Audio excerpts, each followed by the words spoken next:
Today on the YY family, Here we go! Grandma and I go to check out the slopes where we get caught up in an avalanche. Dad shows me how to get energy from the sun and use it to make hot water in the house. Mom and I go way down in the ocean to see some really cool and scary fish. Uncle Micro and Uncle Skunk will show me what happens to our bodies when we get a fever. And later, Dad and I take a real close look at the wash cycle inside our washing machine. Stick around. Come along with me and meet the smartest family in all the town. The YY family. Mom can make it plain to see that what goes up eventually comes down. The YY family. Come and meet the YY family. We got a lot of real know-how. Grandpa knows a lot about flying. Ask him and he'll show you now. Why do airplanes fly? When I land, I'll tell you why. Meanwhile, there's a dragon making some kind of a potion in a vat. The YY family. And Grandma's no stranger. She can teach you all the dangers found in that. The YY family. Max is a mechanical marvel. Why? I know copy kind of guy.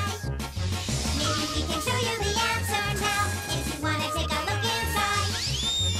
Everybody's in a lather. Rushing, wondering what's the matter. Every person hears a cry. Rushes to the baby side. What's the deal? What could it be? Just on the YY family. Have you ever wondered why the salty ocean's lightning thunder? What the earth is like down under? Why there's wind and snow and rain?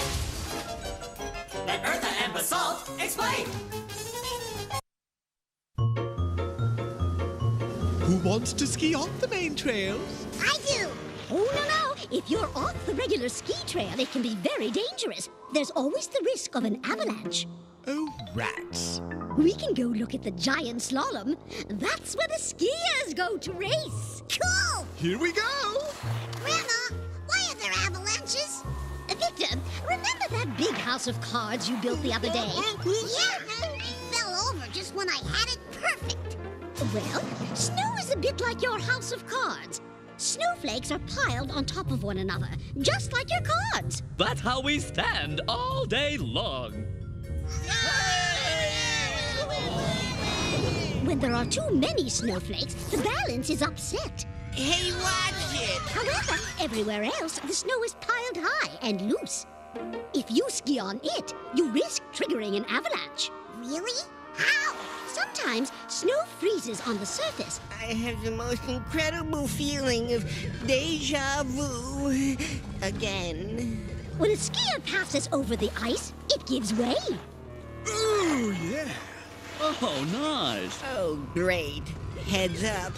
Just what we need. Uh-oh. Bummer. So the snow on the ski runs is packed down to keep that from happening. Exactly. Move over! No, you move! Time to go! That rumbling sounds like an avalanche.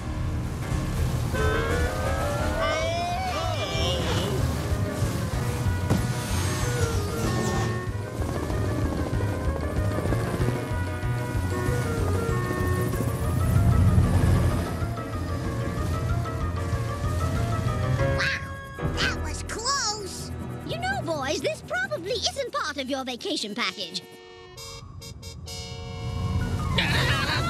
Now, if you're ever caught in an avalanche, try to swim so you stay on top of the snow.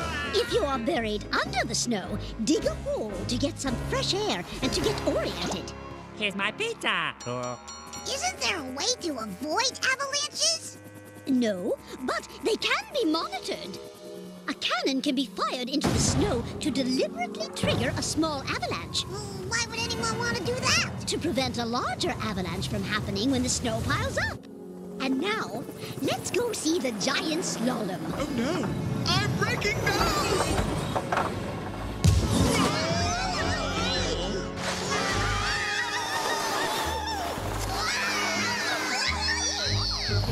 And we seem to have another racer on the course.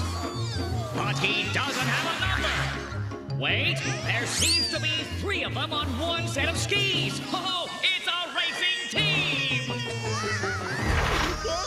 And look at this. One of the members is wearing a big dragon suit. Fine. Talk about showmanship.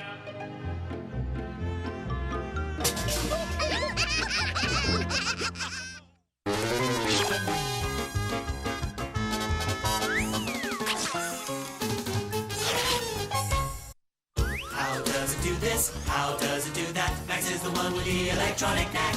Machines are his thing, so don't go berserk. That's on the job. You'll find out how they work.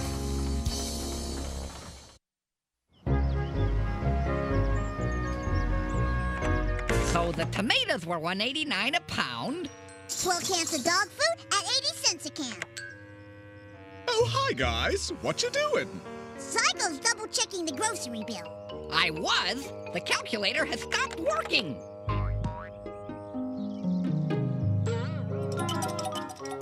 No, it hasn't. Actually, you're both right. Basalt was blocking the sun. And this is a solar calculator. It runs on sunlight. How can something run on sunlight? 2 ways. You can get energy from the sun's light, or its heat. Zygo's calculator has solar cells that change the sun's light into electricity. Is that what those little squares are? That's right, Victor. And the principle that works for the calculator can be made to power an entire house. I'll show you. Just like the calculator, this house uses solar cells. Of course, it uses a lot more of them, and they're much larger. Wow!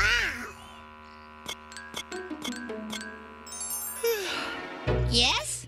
May I help you? No thanks. We're just looking at how solar cells work.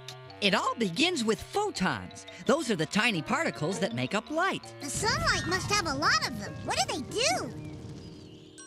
We wake up the electrons. Electrons are the tiny particles that make up electricity. I see. Looks like they're napping. Not for long. The sunlight's photons cause the solar cell's electrons to move. Oh no, I'm late for work! As the electrons move, they create an electric current. The current is stored in batteries, so it can be used throughout the day by the entire house. Hey, those solar cells on that house look different. They are. Those are solar panels. Instead of using the sun's light, they use its heat. So they can only be used when it's sunny? Right, Victor?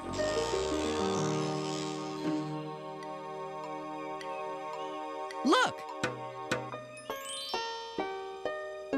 The black material absorbs the sun's heat and in turn heats up the water inside the copper pipes.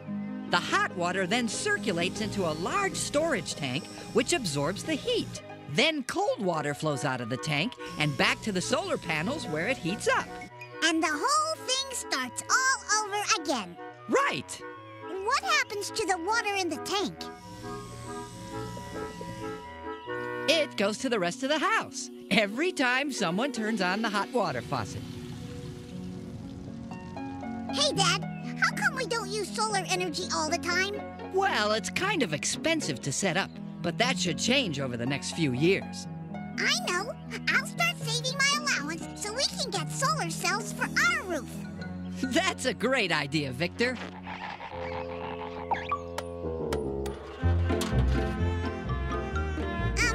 I'll take a check.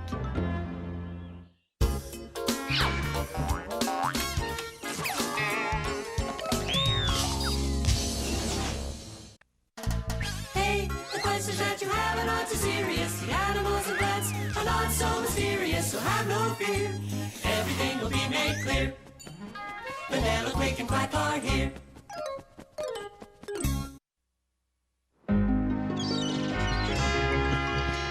Now, this fishing trip is a waste of time. No, it isn't. Victor's caught one. Well, it's really fighting. Look how deep it's going. Maybe you've got a deep sea fish, Victor. Ah, too bad. Had one, you mean. Hey, Mom, is there something special about deep sea fish? Oh, yes. They're different from fish that live close to the surface. You see, near the surface, the sun heats the water and there's plenty of light. And I see lots of fish, so I guess they must like the heat and the light, huh? So what are you saying? Deep sea fish don't like heat and light? Let's go find out. The deeper we go, the more water is on top of us. It presses down on us as we dive. So this submarine is designed to stand a lot of pressure. Captain Vanilla, our depth reading is now 2,000 feet. Well, let's see what's down here. I'm seeing a whole lot of nothing. True.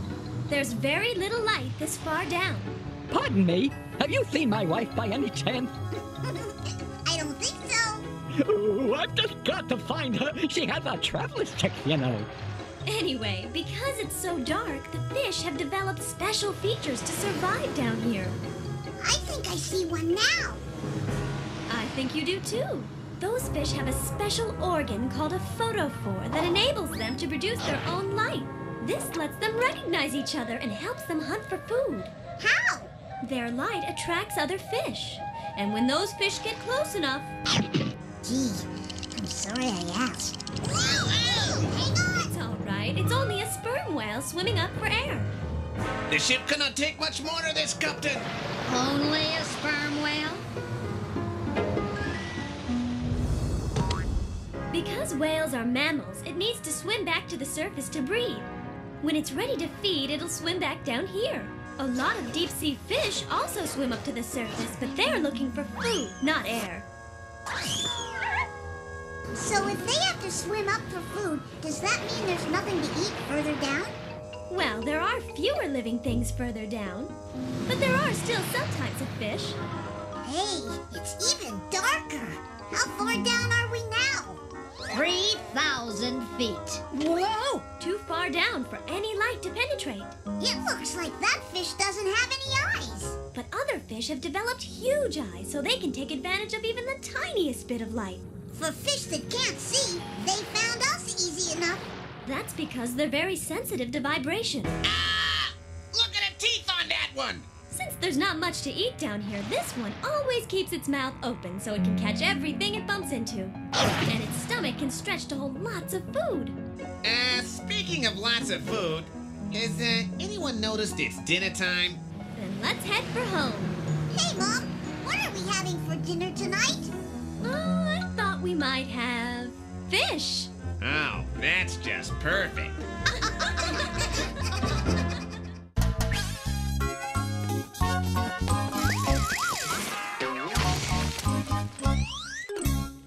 You have seen nothing like this. With these two guys you can't miss. You wonder what's inside you. These are just the guys to guide you. Come on, let's go.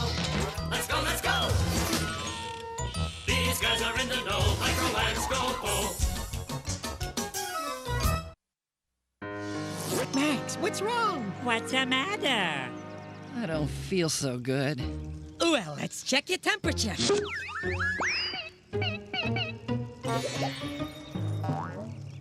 102. That's a fever, all right. You must have a touch of the flu. What's a fever? Sometimes when you're sick, your body temperature goes up. It's a way of helping your body fight off germs. The best thing for you, Max, is plenty of rest.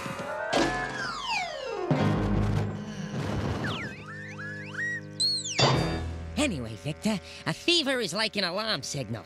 Your brain sends it to your body, which then knows it has to prepare to fight off an infection. The signal comes from here, the hypothalamus.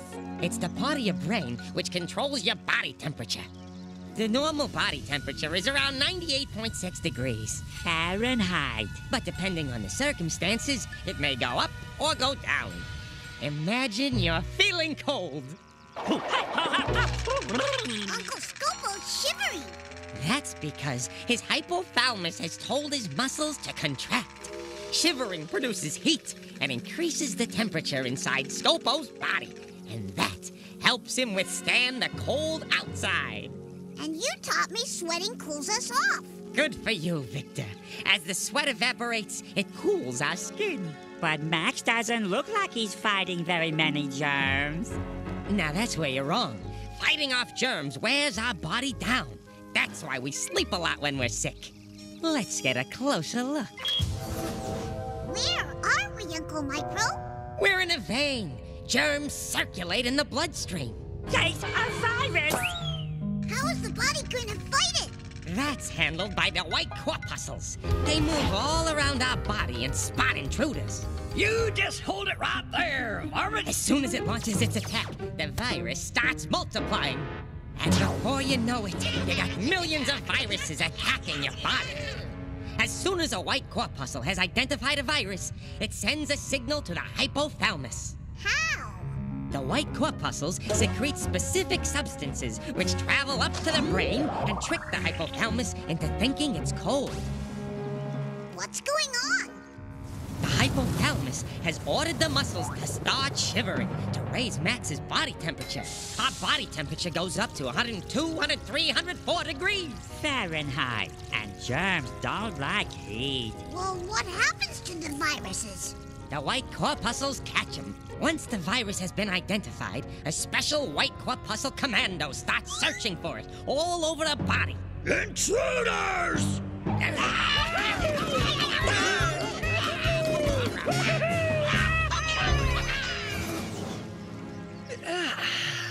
Hey, I feel a lot better. That's because your white corpuscles got rid of that yucky virus. Just in time. I think I've got it now. That's great, Grandpa. I bet you have a fever. So this is what you're gonna have to do, Grandpa. You're gonna have to take a whole bunch of medicine.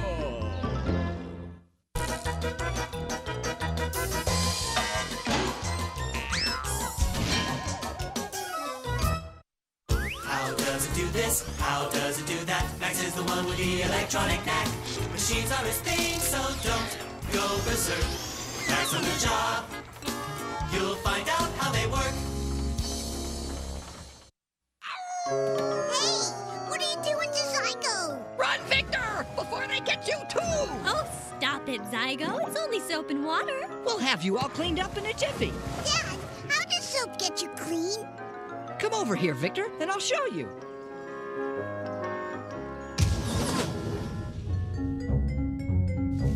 Hey, what are those, Dad? They're fat molecules from our skin, Victor. There's fat on our skin? Yes, it's called sebum. It keeps dirt stuck to our skin and hair, so water alone can't get rid of it. I'll fail! Can't we give him a hand, Dad? I'm afraid not, but soap can. Thank goodness you're here! All right, Pilgrim. Let's go kick some fat. Cut it out! I got rights, you know! Soap contains vegetable oil. The vegetable oil allows the soap to mix with the water. Soap also contains caustic soda, which unsticks the dirt. Then the fat molecules dissolve in the water. Soap sure does the trick. Well, I've got Zygo cleaned up, but now you two are a mess. You better go wash those dirty clothes. We're not done yet, Zygo. It's time for cream rinse. Help me! Hey, Dad, does detergent work on our clothes the same way soap works on our skin? It's a little different, Victor. Let's get the dirty clothes in here, and I'll show you how it works. Hey, let's throw on the dirty tablecloth too, okay? Okay. We've got plenty of dirty clothes, some laundry soap, and we're ready to wash. Can we go see how the detergent works, Dad? I think so, but we'll need to take some special precautions.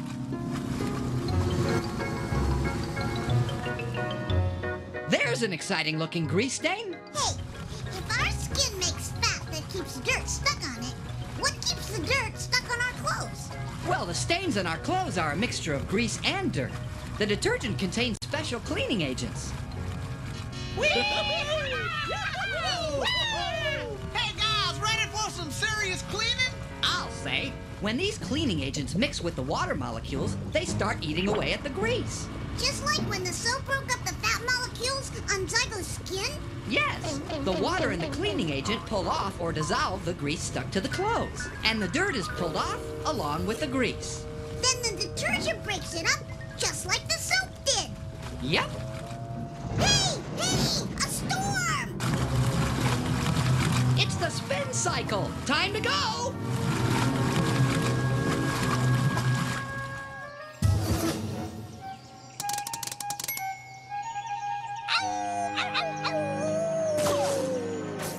What happened? I think maybe I used too much cream rinse.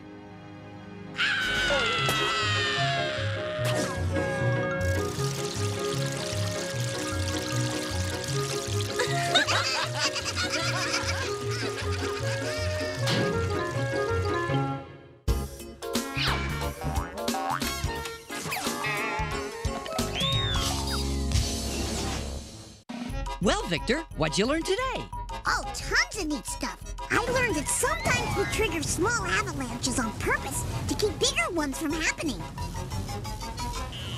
I learned how solar panels use the heat from the sun. The black material absorbs the sun's heat and in turn heats up the water inside the copper pipes. I also learned that deep sea fish can make their own light so that they can see each other. I learned that germs circulate in the bloodstream and that a virus can multiply. Hey guys, ready for some serious cleaning? I'll say. And they learned that soap helps dissolve the fat molecules, which keep dirt stuck on our skin. Sounds like a pretty big day. It was, but I still have plenty of questions left for next time.